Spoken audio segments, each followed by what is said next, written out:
Sean, I need to schedule an appointment for counseling services, please. Okay, what we would need to have you do is come into our office and fill out our appointment request form. It's a form that gives us a list of your availability, and then we would contact you as soon as we had an appointment available. Okay, when would the soonest time you had an appointment available be? Right now it's taking about a week and a half to 2 weeks. Okay. Is there any possibility that there would be availability sooner? Probably not, no. Okay. Is the wait for counseling normally 1.5 to 2 weeks? Yes.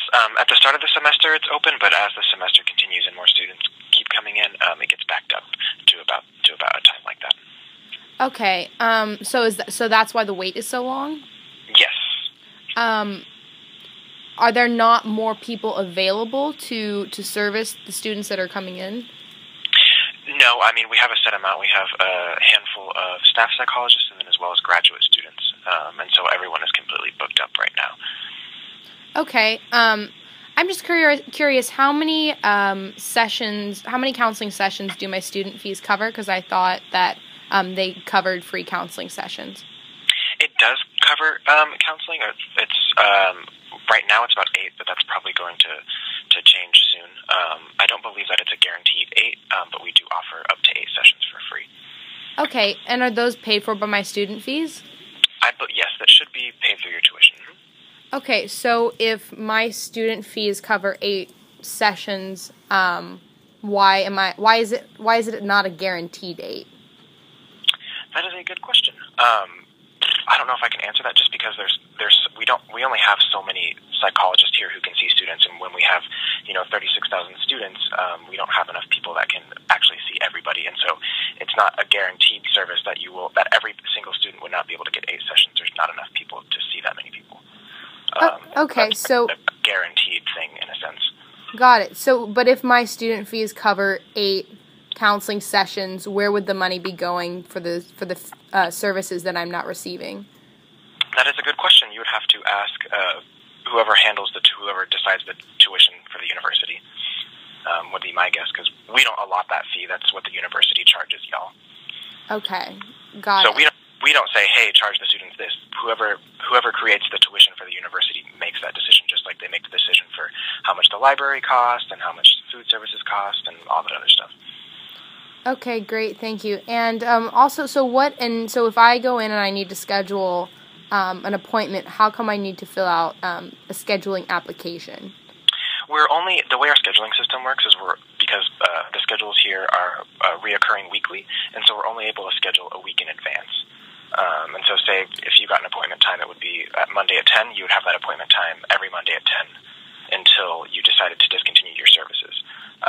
And so we're only able to schedule up to a week in advance, and so the whole week is booked right now. And so you giving us your availability allows us to contact you, so as soon as something opens up, we can contact you instead of you possibly continuing to call to check to see for availability. Okay, got it. And is whether my service request guaranteed or not dependent on my condition? What do you mean exactly? So, is based on the severity of my need for counseling services? Is it dependent? Is y'all's availability for me dependent on that? Yeah, definitely. In a sense, there's certain checkboxes on our form that, depending on what you mark, they would be more priority over somebody else, essentially. Okay, and what checkboxes would that be? There's different things on here.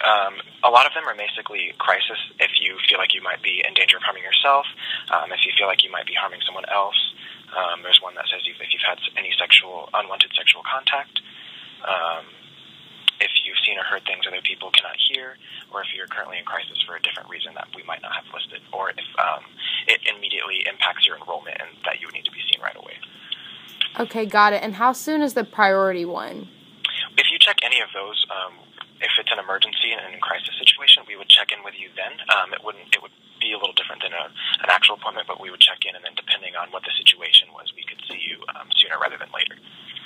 Okay, thank you. And have you seen a higher increase in students lately? Is that why there's a greater wait? No, it's not. It's not anymore. This is generally how it gets throughout the semester. Like I was saying earlier, as the semester continues, more and more students come in, and so that's why it gets backed up. And so at the start of the semester, we have very open availability, but once students start coming into our services, it gets backed up, and unfortunately, there's a little bit of a wait for an appointment. Okay. Well, got it. Well, thank you so much for your time and information. I really appreciate it. Yeah, of course. Not a problem. Have a good day. Thank you.